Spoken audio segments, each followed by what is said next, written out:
आर्ष ग्रंथ एवं भारतीय दर्शन में वाद विवाद। द्वैतवाद, अद्वैतवाद, शुद्ध अद्वैतवाद, विशिष्ट अद्वैतवाद, द्वैताद्वैतवाद, त्रैतवाद, शून्यवाद क्या है? वेद चार हैं: ऋग्वेद, यजुर्वेद, सामवेद, अथर्ववेद, जिसे क्रमशः ऋषि अग्नि, ऋषि वायु, ऋषि आदित्य, ऋषि अंगिरा, इन चार ऋषियों को यह ज्ञान प्राप्त हुई थी। चारों वेदों में लगभग 20,000 मंत्र हैं। चारों वेदों के अलग अलग विषय हैं। इन चारों वेदों से एक एक क्रमशः उपवेद की रचना की गई है: आयुर्वेद, धनुर्वेद, गांधर्व वेद और अर्थवेद। यह विद्या गुरु शिष्य परंपरा से सदियों से चलती आ रही है। इसके अलावा 4 ब्राह्मण ग्रंथ की रचना की गई है: ऐत्रेय, शतपथ, साम और गोपथ। इसके अलावा 3 पिटक की भी रचना की गई है: विनय पिटक, सूत पिटक, अभिधम पिटक, जो भगवान बुद्ध के शिक्षाओं का संग्रह है, जो उन्हें कठोर तपस्या के पश्चात यह ज्ञान प्राप्त हुई थी। वेदों को समझने के लिए 6 वेदांग की रचना की गई है: शिक्षा, कल्प, व्याकरण, निरुक्त, छंद और ज्योतिष।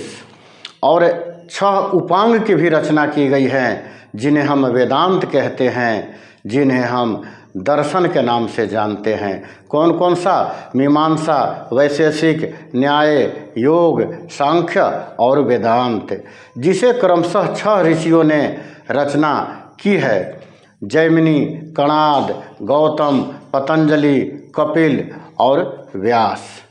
इसके अलावा बौद्ध दर्शन और जैन दर्शन की भी रचना की गई है, जो भगवान बुद्ध और भगवान महावीर द्वारा प्राप्त ज्ञान पर आधारित है। इसके अलावा चार्वाक का दर्शन, आभाणक का दर्शन की रचना की गई है। इसके अलावा वेदों के भाष्य करने वाले कई विद्वान हुए, जिसमें सायण, रायण, उवट, महिधर और मोक्षमूलर आदि शामिल हैं। इसके अलावा सैकड़ों नवीन वेदांतियों ने भी वेदांत की रचना की है।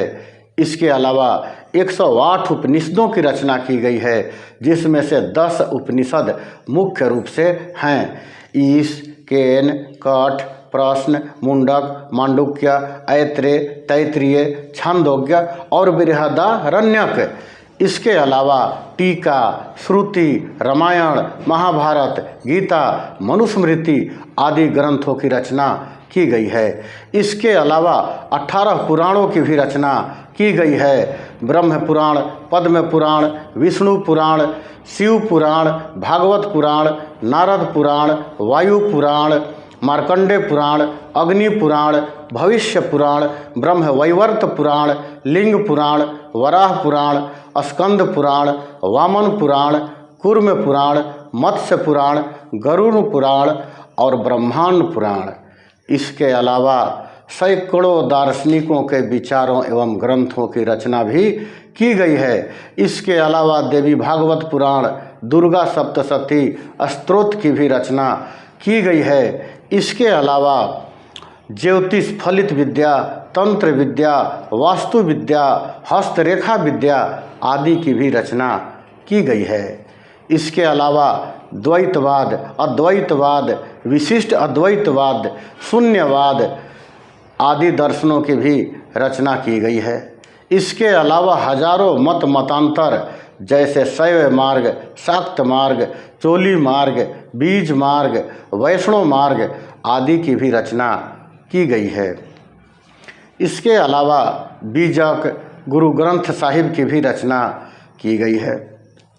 इसके अलावा कबीर पंथ, नानक पंथ, दादू पंथ, रविदास पंथ, नाथ पंथ आदि अन्य सैकड़ों मत मतांतर बनाए गए हैं। इसके अलावा ब्रह्म समाज, प्रार्थना समाज, आर्य समाज, मौर्य समाज आदि की भी स्थापना की गई है। इसके अलावा 33 करोड़ देवी देवताओं की मान्यता स्थापित की गई है। इसके अलावा हजारों तीर्थ स्थल, बौद्ध विहार, मठ एवं मंदिरों का निर्माण भी किया गया है। इस प्रकार से सनातन धर्म में अनेकों विचारधाराएं हैं। इनमें से कुछ ठीक भी हैं और बहुत सारे गलत भी हैं। ये जितने भी मत मतांतर हैं या वाद विवाद हैं, इन्हीं वाद विवाद मत मतांतर के घन चक्कर में पूरी दुनिया उलझी पड़ी है। इस झाड़ झंखार और उलझन रूपी इंद्रजाल से निकल पाना बड़े ही भाग्यवान लोगों का ही काम है। कोई योग्य गुरु ही इस भंवर से बाहर निकाल सकता है। मैं इन सबके ऊपर क्रमवार तरीके से व्याख्यान दूंगा, समीक्षा दूंगा, मगर अभी इनमें से सिर्फ एक विषय पर विशेष रूप से समीक्षा करना मैं चाहता हूँ, क्योंकि इस विषय पर शंका समाधान करने के लिए बहुत सारे जिज्ञासुओं ने निवेदन किया है। उस विषय का नाम है कि द्वैतवाद, अद्वैतवाद, शुद्ध अद्वैतवाद, विशिष्ट अद्वैतवाद, द्वैताद्वैतवाद, त्रैतवाद और शून्यवाद ये क्या है। आइए इसे हम संक्षिप्त रूप से समझते हैं। वाद का अर्थ होता है मत या सिद्धांत। अद्वैतवाद के प्रवर्तक आदि शंकराचार्य थे। विशिष्ट अद्वैतवाद के प्रवर्तक रामानुजाचार्य थे। शुद्ध अद्वैतवाद के प्रवर्तक वल्लभाचार्य थे। द्वैतवाद के प्रवर्तक माधवाचार्य थे। द्वैताद्वैतवाद के प्रवर्तक निम्बकाचार्य थे। और त्रैतवाद वेदों के अनुसार है। इसी तथ्य को सदगुरु कबीर साहब ने भी स्वीकार किया है। इसी तथ्य को ऋषि दयानंद सरस्वती ने भी स्वीकार किया है और इसी तथ्य को मैं भी स्वीकार करता हूँ। शून्यवाद के प्रवर्तक आचार्य नागार्जुन थे, जो बुद्ध के दर्शन को ही सत्य मानते थे। सबसे पहले हम लोग शंकराचार्य के अद्वैतवाद को समझते हैं। द्वैत का अर्थ होता है दो और अद्वैत का अर्थ होता है कि दो नहीं अर्थात एक। शंकराचार्य का कहना है कि ब्रह्म सत्यम जगन मिथ्या जीवो ब्रह्मेव ना परः। एक ब्रह्म ही सत्य है, बाकी सब जगत मिथ्या है। शंकराचार्य कहते हैं कि जीव ही ब्रह्म है, अहम ब्रह्मास्मि अर्थात मैं ही ब्रह्म हूँ। वे कहते हैं कि जीव या आत्मा ही ईश्वर है। जो आत्मा है वही परमात्मा है। इसके अलावा दूसरा कोई ईश्वर नहीं है। इनका कहना है कि जीव और ब्रह्म ये दोनों अलग अलग नहीं हैं, दोनों एक ही हैं। अर्थात जीव ही ब्रह्म है और ब्रह्म ही जीव है। एकम ब्रह्मा द्वितीयम नास्ति। उनका कहना है कि इस संसार में सिर्फ एक ही वस्तु है जो ब्रह्म है। ब्रह्म के अलावा कोई दूसरी वस्तु है ही नहीं। अच्छा, आप लोग जरा विचार करके बताइए कि जब संसार के सभी जीव एवं वस्तुएं ब्रह्म ही हैं, तो ये चोर, डाकू, पापी, अपराधी, बलात्कारी, आतंकवादी क्या है? क्या ये सब भी ईश्वर ही हैं? क्या ये सभी ब्रह्म हैं? नहीं, यह ईश्वर के काम नहीं हो सकते। ऐसे ईश्वर के लक्षण नहीं हो सकते। ये कोई और ही हैं। यदि शंकराचार्य की बात को सत्य मान भी लिया जाए कि संसार की सभी वस्तुएं ब्रह्म हैं, तो यह दाल, रोटी, खीर, मिठाई, हलवा, पूरी, स्कूटर, दुकान, मकान, कार, साइकिल, ये सब क्या है? हम रोटी खाते हैं तो क्या हम ब्रह्म को ही खा रहे हैं? क्या ईश्वर ही ईश्वर को खा रहा है? नहीं, यहाँ पर ये तीनों अलग अलग हैं। एक ब्रह्म है जो सृष्टि का निर्माण करता है, और दूसरा आत्मा है जो ये सभी पाप पुण्य कर्मों को कर रहा है, और तीसरा यह जो प्रकृति है, ये जो दाल रोटी स्कूटर दुकान मकान आदि हैं, यह तीनों ही नित्य और अनादि हैं। इसमें प्रकृति जड़ है, बाकी दोनों चेतन हैं। सृष्टि निर्माण के लिए तीन चीजों का होना अति आवश्यक है, मटेरियल, क्रिएटर और टूल्स। इन तीनों में से यदि एक भी ना हो तो किसी भी व्यवस्थित वस्तु का निर्माण होना बहुत ही नामुमकिन है। मान लीजिए एक हवाई जहाज बनाना है, सामग्री भी है, बनाने वाले मैकेनिक भी हैं, लेकिन उनके पास कोई टूल्स या औजार नहीं है, तो क्या हवाई जहाज का निर्माण किया जा सकता है? नहीं किया जा सकता। और मान लीजिए बनाने का पदार्थ भी है, टूल्स भी है, लेकिन बनाने वाले मैकेनिक अर्थात क्रिएटर यदि नहीं है, तो क्या हवाई जहाज को बनाया जा सकता है? नहीं। और मान लीजिए क्रिएटर भी है, टूल्स भी है, अर्थात बनाने वाले भी हैं, उनके पास औजार भी हैं, लेकिन कोई मटेरियल नहीं है, कोई सामग्री नहीं है, कोई पदार्थ नहीं है, तो क्या हवाई जहाज बनाया जा सकता है? कभी नहीं बनाया जा सकता है। अर्थात बिना कारण कोई कार्य नहीं होता और कोई भी कार्य बिना कर्ता के नहीं होता है। इसलिए शंकराचार्य का अद्वैतवाद का सिद्धांत बिल्कुल ही गलत है। 8वीं शताब्दी में इसी तर्क के आधार पर शंकराचार्य ने उज्जैन के राजा सुघनवा के साथ मिलकर बौद्ध भिक्षुओं के साथ शस्त्रार्थ किया था। उस समय यह देश बौद्धमय भारत था। शस्त्रार्थ कई दिनों तक चलता रहा। राजा सुघनवा को जब लगने लगा कि शंकराचार्य का तर्क कमजोर पड़ने लगा, तो उन्होंने एक षड्यंत्र के तहत बौद्ध भिक्षुओं को हारा हुआ घोषित कर दिया। इसके बाद बौद्ध भिक्षु मारे गए, खदेड़े गए, भगाए गए। उनके सभी मठों, विहारों, मूर्तियां, शिक्षा केंद्रों को ध्वस्त किया जाने लगा और उस पर कब्जा करके अन्य मठ तथा मंदिर बनवाए जाने लगे। उस समय पूरे भारत के लोग सनातन बौद्ध धर्म को मानने वाले थे। शंकराचार्य के आदेशानुसार सुघनवा राजा ने अपने सैनिकों के द्वारा सभी बौद्ध विहारों, मठों, मंदिरों, शिलालेखों, शिक्षा केंद्रों को तुड़वाकर नष्ट करवा दिया और कुछ को कब्जा करके उस पर काल्पनिक देवी देवताओं को रखवा दिया और यहीं से सनातन धर्म में फूट पड़ा। यहीं से सनातन धर्म में विकृतियां आई, गिरावट आई, बदलाव हुए और सनातन धर्म के लोग गुमराह हो गए। परिवर्तन का दौर यहीं से शुरू हो गए। आज खुदाई में जैन और बौद्ध की जो टूटी हुई मूर्तियां निकलती हैं, उनमें बहुत सारी उसी समय की मिलती है। अब देखते हैं कि विशिष्ट अद्वैत क्या है। विशिष्ट अद्वैत का प्रतिपादन 11वीं शताब्दी में रामानुजाचार्य ने किया है। रामानुजाचार्य कहते हैं कि इस संसार में जो भी चीज दिखाई देती हैं, उनका स्वरूप पूर्ण रूपेण परमात्मा से पृथक है। जैसे पेड़ का फल होता है, उसमें फल का खुशबू, स्वाद, रंग, आकार सब पेड़ से भिन्न होते हैं, फिर भी वह फल पेड़ से अलग नहीं होता है।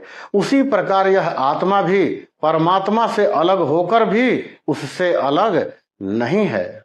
वे कहते हैं कि ब्रह्म और जड़ जगत एक ही हैं, लेकिन उनके अस्तित्व में भेद हैं। ठीक उसी तरह जैसे शरीर के अंग उसके साथ अविभाज्य रूप से जुड़े रहते हैं, अब इनकी बातें भी आपको ठीक लगेंगी। अब शुद्ध अद्वैतवाद क्या है, इसको देखते हैं। इसका प्रतिपादन वल्लभाचार्य करते हैं। वे कहते हैं कि कोई माया नहीं है, कोई प्रकृति नहीं है, कोई जीव नहीं है, कोई जगत नहीं है, सब ब्रह्म ही है। वे कहते हैं कि तुम कहाँ माया की बात करते हो, तुम कहाँ प्रकृति की बात करते हो, तुम कहाँ जीव की बात करते हो। यदि तुमने माया, जीव, प्रकृति की बातें कर रहे हो तो यह ब्रह्म कहाँ रह गया।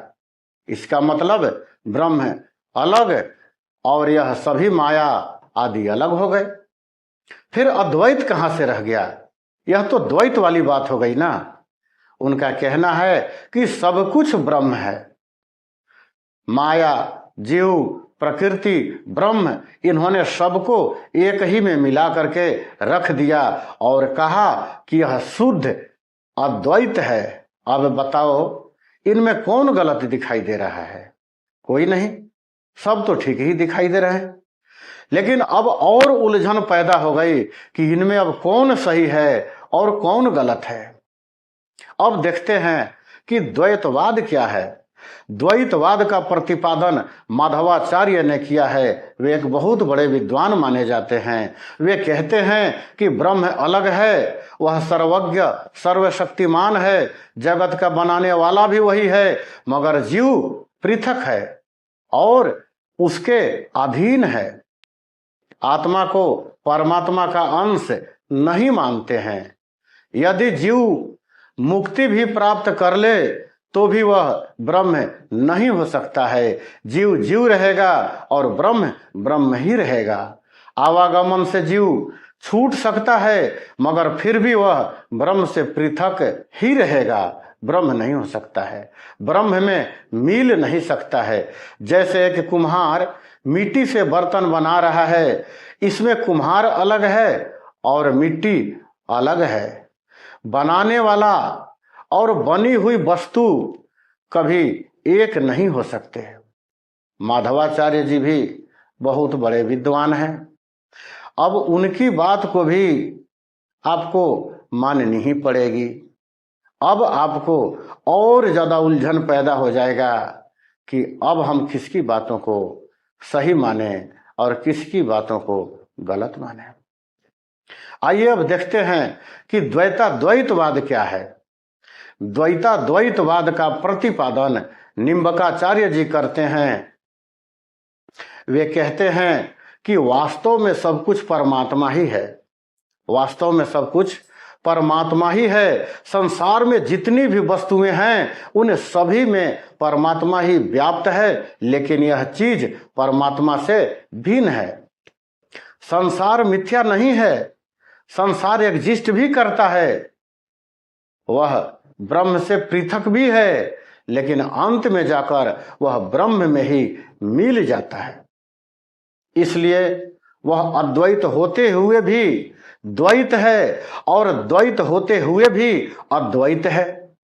वह उदाहरण देते हैं कि मिट्टी से घड़ा बना है, लेकिन दोनों के स्वभाव में भिन्नता है।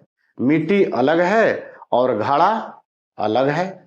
मिट्टी पर पानी पड़ते ही वह गल जाता है, लेकिन घड़ा पर पानी डालो, चाहे घड़ा में पानी भी रख लो तो वह नहीं गलता है। लेकिन घड़ा के टूटते ही एक दिन ऐसा भी आएगा कि वह मिट्टी बनकर मिट्टी में ही मिल जाएगा। इसलिए वह द्वैत भी है और अद्वैत भी है। अब उनका भी तर्क आप लोगों को सही लगेगा। अब आप और अधिक उलझन में पड़ जाएंगे कि अब हम किसकी बात को सही माने।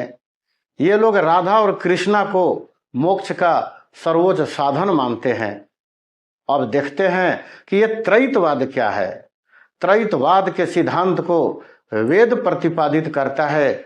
इसी सिद्धांत के पक्षधर सदगुरु कबीर साहब भी थे और इसी विचारधारा के पक्षधर महर्षि दयानंद सरस्वती भी हैं, और इसी तथ्य को मैं भी स्वीकार करता हूँ। तीन वस्तुएं सदा नित्य हैं, जीव, ब्रह्म और प्रकृति, और ये तीनों अलग अलग हैं। प्रकृति का अर्थ परमाणु होता है जो सत्य रज तम गुणों से युक्त होता है। ना तो इनका कभी जन्म होता है और ना ही कभी इनका मृत्यु होता है। जीव अपने कर्मानुसार जन्म मरण के चक्र में सुख दुख उठाता रहता है और प्रलय के समय प्रकृति अपने कारण रूप में अर्थात सूक्ष्म रूप में सत्य रज तम गुणों से युक्त रहती है और समय आने पर परम पिता परमात्मा उन्हें प्रकृति के सूक्ष्म मूल कारण से सृष्टि का निर्माण करता है और कर्मानुसार जीवों को नया शरीर बनाकर देता है। क्योंकि कारण के बिना कार्य नहीं होता है और कोई भी कार्य बिना कर्ता के नहीं होता है। किसी भी जटिल और व्यवस्थित और टेक्निकल वस्तु के निर्माण में तीन चीजें सदैव होनी चाहिए। हमने पीछे भी चर्चा किया था, मटेरियल, क्रिएटर और टूल्स। ये तीन चीजें अवश्य होनी चाहिए, इसके बिना किसी चीजों का निर्माण संभव नहीं है। जैसे कुम्हार घड़ा बनाता है, इसमें कुम्हार अलग है, घड़ा अलग है, और जो उसके साधन हैं जैसे चाक हो गया, दंड हो गया, भट्ठी हो गया, वो अलग है। अब देखते हैं ये शून्यवाद क्या है। इसके प्रवर्तक सनातन धर्म के संस्थापक भगवान बुद्ध के एक अनुयायी आचार्य नागार्जुन हैं, जो बौद्धों की एक शाखा है जिसका नाम है महायान। उसके वे दार्शनिक हुए।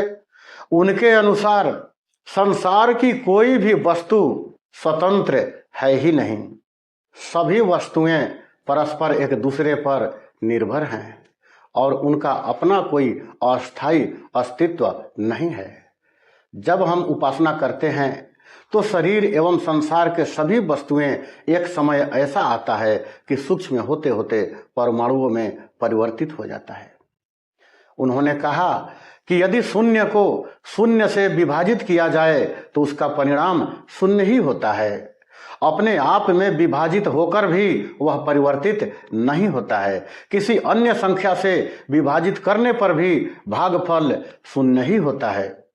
जब आप नागार्जुन की बातों को सुनेंगे तो ऐसा लगेगा कि यह भी तथ्य सही है, क्योंकि नागार्जुन दुनिया के सबसे बड़े ज्ञानी और महान दार्शनिक भगवान बुद्ध के अनुयायी हैं, इसलिए उनकी बातें तो अवश्य ही ठीक होंगे। अब आप और अधिक उलझन में पड़ जाएंगे।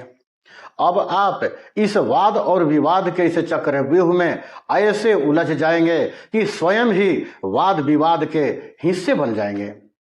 फिर इन्हीं वाद विवाद के कारण नए मतांतर का जन्म होता है। एक साधारण व्यक्ति वाद रूपी इस चक्रव्यूह को कभी नहीं भेद सकता है। मानव इतने भिन्न भिन्न विचारधारा में ऐसा उलझ जाता है कि वह परम पिता परमात्मा से सदा के लिए दूर हो जाता है। ऐसे ज्ञान का भला क्या लाभ है जो सुलझाने के बजाय और उलझा दे। समाज में इतने विभिन्न विचारधाराएं हैं, इतने धर्म ग्रंथ हैं, इतने मतांतर हैं, इतने दार्शनिक और विचारक हैं, इतने विद्वान हैं, इतने तथाकथित ज्ञानी हैं, सबकी विचारधाराएं आपस में भिन्न हैं। इतने वाद विवाद हैं, इनमें कौन सही है कौन गलत है यह तय कर पाना एक साधारण मनुष्यों की बस की बात है ही नहीं। इनमें यदि एक की बात को सच माने तो अन्य की बातें गलत लगने लगती है। इनमें जिनकी भी बातें सुनेंगे उनकी बातें ठीक लगेंगी। अब इस उलझन से कैसे बाहर निकला जाए? इस महाचक्रव्यूह को कैसे भेदा जाए?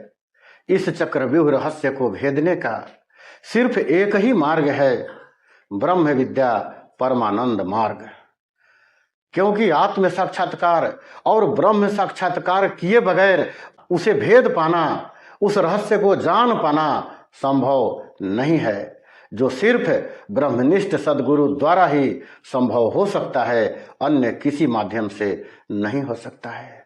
इसलिए आप सभी लोग ब्रह्म विद्या का ज्ञान लीजिए और ब्रह्मनिष्ठ सद्गुरु से लीजिए, नहीं तो ये इतने सारे वाद विवाद, इतने सारे मतांतर हैं जिसको कभी भी एक साधारण व्यक्ति एक जन्म तो क्या 100 जन्मों में भी सबका नहीं पार कर सकता है। इसीलिए बड़े ही भाग्यवान लोगों को सत्य मार्ग और सत्य विद्या और सद्गुरु की प्राप्ति होती है। अतः आप लोग भी यदि इन सारे रहस्यों से इस मनुष्य जीवन को सफल बनाना चाहते हैं तो इसे आपको ब्रह्मनिष्ठ सदगुरु की शरण को ग्रहण करना पड़ेगा और इस विद्या को गुरुकुलीय माध्यम से सीखना पड़ेगा, जो परमानंद मार्ग के द्वारा लगाया जाता है। धन्यवाद।